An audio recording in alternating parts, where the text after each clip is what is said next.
We're at Christopher Cutts Gallery, and I'm Christopher Cutts, and we're looking at an exhibition titled Director's Choice 1. This exhibition features the gallery's modernist program, and we're in the North Gallery right now where we're showcasing 5 of the painter's 11. So if you see right behind me, you see a wonderful Harold Town from 1959-60 titled Atlantis. Along this wall are 5 works on paper. Here we have a 1958 Nakamura watercolor called Twilight Quietude. Next to that is a collage by Mead from 1963, followed by a watercolor by Ronald from 1960, an ink wash by Hodgson from 1964, and a Harold Town single autographic print from 1957. So the exhibition is composed of 5 works on paper and 5 canvases. If we look right over here, we have one of the oils on canvas from 1961. This is a Ronald titled Apostle. This is a CUTTS period painting. Sam CUTTS was Ronald's dealer in the 50s and early 60s in New York City. Here we have a canvas by Nakamura from the Topology series. It's called Geometrical Suspension. It's from 1969. It's a lovely piece, as you can see. Typical of these works is the grid. And if you notice up in the upper left-hand corner, the grid isn't quite finished, which creates a nice element of tension. I'm going to speculate that the grid was not finished by a happenstance, and that was while he was removing the tape, that the tape tore at that point, and he just decided to leave it. And here we have an oil on masonite by Hodgson from 1953.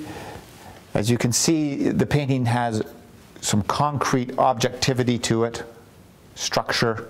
It's not as non-objective as his later works would become. You see the influence of some of the British painters like Graham Sutherland.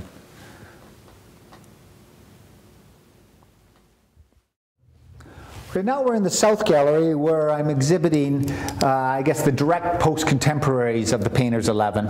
And what we're seeing is a room full of artists. Most of them showed at the famed Avram Isaacs Gallery, and a couple of them showed at the La Manna Gallery. And those were probably the 2 most important galleries of the latter part of the 20th century. Okay, if we look over here, we have a John MacGregor called Kronos. This is from 1983. As you can see, it's this abstract painting. I'm sure this was somewhat influenced by his relationship with Gershwin Iskowitz. Nevertheless, Iskowitz would never put all of his body in the paint. As you see, what John has done here, he's mixed sand in the paint to give it quite a bit of texture. And if we move right here, from 1980, we have a John Meredith. This is typical of Meredith's technique of dragging the paint to get this sort of energy. There's a certain dynamics as a result of it. And if we move over here, we have also from 1980, a wonderful Gordon Rayner. It's called Night of the Owl. Rayner was celebrated for his collage work, which you can see in here. You'd think that this is something that may not work, but it works wonderfully. He's actually got the skull of the owl here, the feathers. The painting illustrates a wonderful sense of depth, as you can see. It's almost like a curtain, a veiling. So you get this idea that you're looking through the curtain through the painting. Of course, with that juxtaposition of orange and blue, of course, orange is a hotter color which advances, cool, recedes, the blue recedes. So you get this lovely sense of optical space.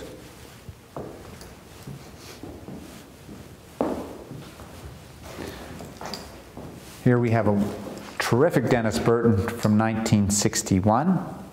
I'd like you to see the back of the painting because you see these wonderful annotations.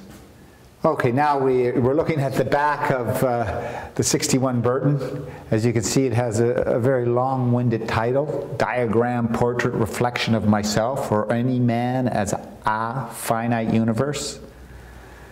He's annotated the dates that he executed the painting, and you can see the original price. And over here you have this wonderful little visible spectrum of light, all of this here. As I had mentioned, Dennis showed with the Isaacs Gallery, we do have the remnants of a provenance label here. The Isaacs label.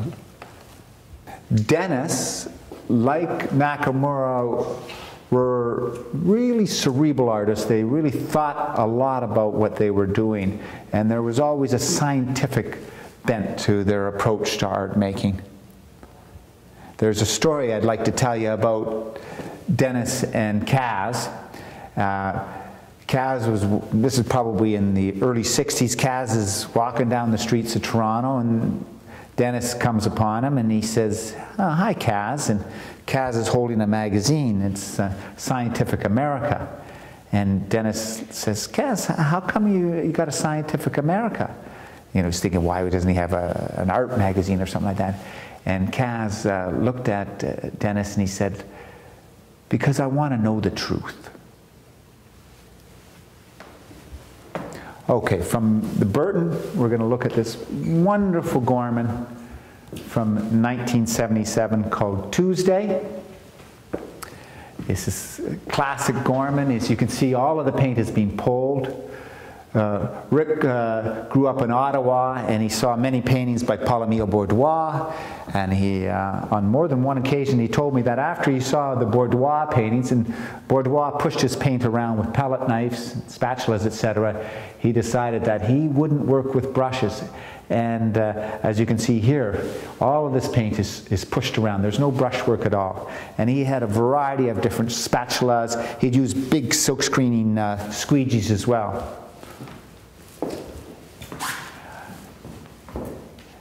One of the things I want to point out about this particular picture is it was a painting that he was in the collection of a lifelong friend of Rick's, Linda Monk. Linda and Peter Monk met Rick in the early 60s while he was showing at the Isaacs Gallery, and they kept in touch with one another throughout their lives.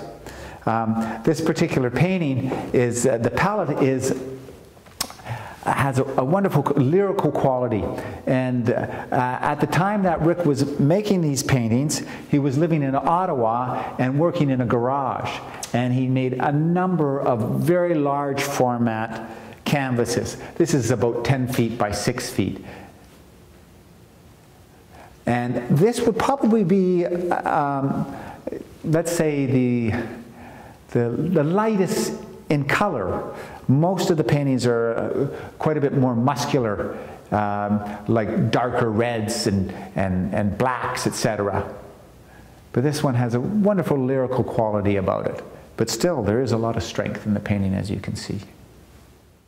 Now we're looking at a David Bolduc painting titled Before the Rain. This is the most contemporary work in the exhibition. It actually dates from 2009.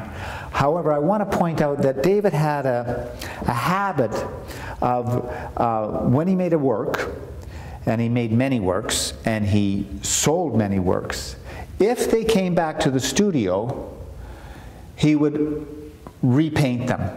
So that's what exactly has happened here. In fact, there was a period where David was doing these landscapes, and you can kind of see that this ribbing here was actually the ribs that would be for evergreen trees, and then here was a reflection. So this is a series of paintings that he did while he was out on the East Coast. He had a place on the East Coast, and I guess it didn't sell, so it came back, and he completely painted over it, and then he put the classic Bolduc motif this centralized motif, looks like a sheaf of wheat or something like that.